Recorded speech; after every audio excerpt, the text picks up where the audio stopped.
যখন আমার প্রয়োজন হবে তখন আমি বলবো ঠিক আছে আমাদের গ্রামবাসীকে নিয়ে আমরা সাইজ করি। তো আমি না ডাকলে আপনারা ওখানে ভিড় করে আমাদের কাজকে ব্যাঘাত ঘটাবেন। আমাদের হাতে অস্ত্র আছে, আমাদের ট্রেনিং আছে, সর্বশেষ হচ্ছে আমাদের মনোবল আছে এবং আমাদের পিছনে 18 কোটি মানুষ আছে না?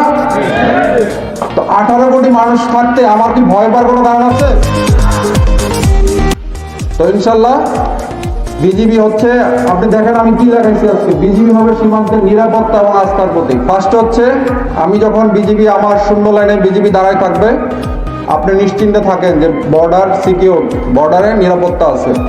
আর আস্থা হচ্ছে আমরা যে কোনো কাজে আপনি আমাকে আমার সাহায্য সহযোগিতা পাবেন, হোক সীমান্ত সম্পর্কিত হোক অন্য যে কোনো সম্পর্কিত, বিজিবিকে আপনার পাশে পাবেন। একজন বলেছিল চেয়ারম্যান সাহেব যে শিবগঞ্জ থানা অনেক দূরে, এত দূর যাওয়া দরকার না, আপনার পাশে আমাদের প্রতি 5 কিলোমিটার দূরে দূরে হচ্ছে আমাদের বিজিবি ক্যাম্প। আমাদের বোলাহাট সহ আমাদের প্রায় 19টা ক্যাম্প আছে বিভিন্ন জায়গায়। প্রতিটা জায়গায় এই সীমান্তবর্তী জেলায় আমাদের ক্যাম্প আছে।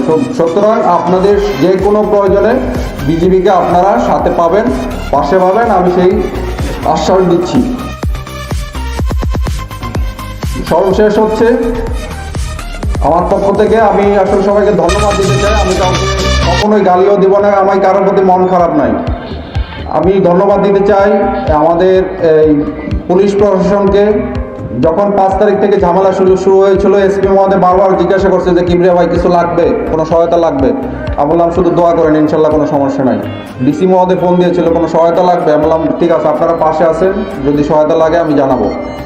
আর সর্বশেষ আমি ধন্যবাদ দিতে চাই এই চৌকা এবং কিরণগঞ্জ গ্রামবাসীর প্রতি। আপনারা বিজিবির সাথে ছিলেন, পাশে ছিলেন, এই জন্য আমার অন্তঃস্থল থেকে আমি সবাইকে ধন্যবাদ দিতে চাই।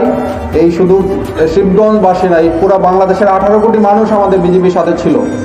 তো ইনশাল্লাহ এই সাপোর্ট যেন আপনাদের সবার থাকে। এবং সর্বশেষ রিকোয়েস্ট হচ্ছে, যেটা বললাম, আপনাদের এলাকায় আপনারা চিহ্নিত করেন কারা কারা এই কাজে এই মাদক চোরা কারবারি করে, তারা বিভিন্ন ধরনের চোরাচালানের সাথে জড়িত। আমাকে খবর দেন, আমরা তার আমরা ধরে শিবগঞ্জ ওসি সাহেব আছেন, আমরা ওনাকে হ্যান্ড ওভার করবো, বাকি আইনানুগ ব্যবস্থা উনি নেবে।